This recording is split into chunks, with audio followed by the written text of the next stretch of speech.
محفلیں بے مقصد لگنے لگتی ہیں، اور وہ چہرے جو پہلے دل کو سکون دیتے تھے اب ان میں سکون نہیں بچتا،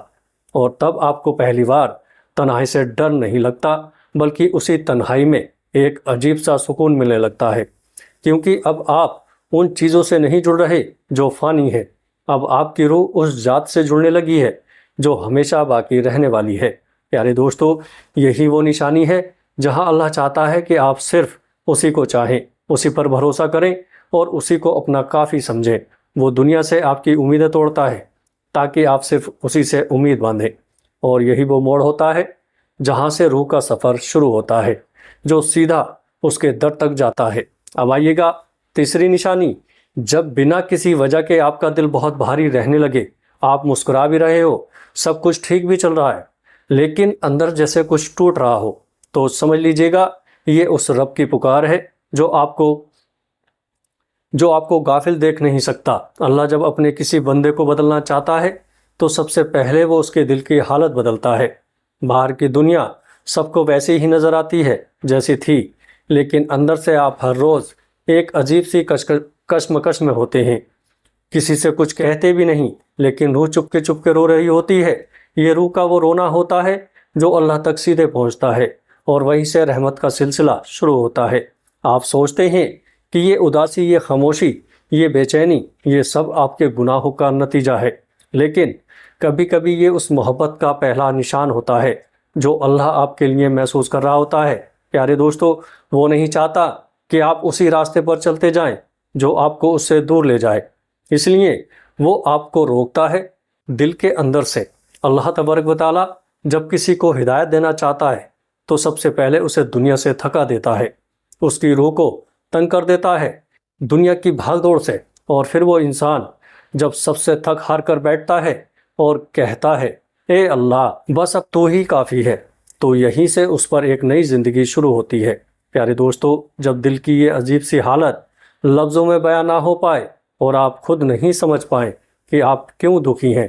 کیوں تھکے ہوئے ہیں، کیوں اکیلے لگ رہے ہیں، تو سمجھ لیجئے گا اللہ تبارک و تعالیٰ آپ کی روح کو اپنے قریب بلا رہا ہے۔ یہ دکھ دنیا کا نہیں ہوتا، یہ روح کی پیاس ہوتی ہے جو اب صرف رب کی یاد سے بجھ سکتی ہے۔ آپ پہلے جیسے محفلوں میں رہتے تھے، لیکن اب ان محفلوں میں دل نہیں لگتا۔ پہلے جن باتوں پر آپ ہنستے تھے اب وہی باتیں فضول لگتی ہیں۔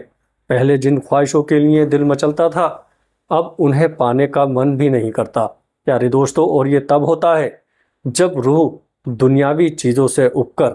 اپنے اصلی مقصد کی طرف لوٹنا چاہتی ہے۔ پیارے دوستو، بہت سے لوگ اس احساس کو ڈپریشن سمجھتے ہیں، لیکن سچائی یہ ہے کہ یہ کبھی کبھی یہ الہی خطاب ہوتا ہے، لیکن اللہ آپ کو اپنے پاس بلانا چاہتا ہے، لیکن وہ زور سے نہیں پکارتا، وہ دھیرے سے آپ کے دل میں ایک خالی پن چھوڑتا ہے تاکہ آپ اس خالی پن کو سمجھیں اور اسے بھرنے کی کوشش کریں۔ اور جب آپ پہلی بار سجدے میں گرتے ہیں اس ٹوٹے ہوئے دل کے ساتھ، تو وہ سجدہ دوسروں کی نظروں میں معمولی لگتا ہے، لیکن اللہ کی نظروں میں وہ سجدہ آپ کی روح کی واپسی کا اعلان ہوتا ہے۔ پیارے دوستو، اور اللہ اس لمحے کو اپنا بنا لیتا ہے۔ آئیے گا چوتھی نشانی، جب آپ کی زندگی میں بار بار وہی ایک بات، وہی ایک میسج، وہی ایک آواز آپ کو ہر طرف سنائی دینے لگے، کبھی کسی ویڈیو میں، کبھی کسی کتاب میں، کبھی کسی انجان شخص کی زبان سے، اور وہ سب کچھ سیدھا آپ کے دل سے بات کرنے لگے، تو سمجھ لیجئے گا یہ اتفاق نہیں ہے، یہ اللہ کی طرف سے بھیجے گئے پیغام ہیں۔ اللہ تبارک و تعالیٰ جب کسی کو راہ دکھانا چاہتا ہے تو اس کے لیے بار بار ایک ہی سچائی کو دہراتا ہے تاکہ وہ غافل دل جاگ جائے، اور جب اللہ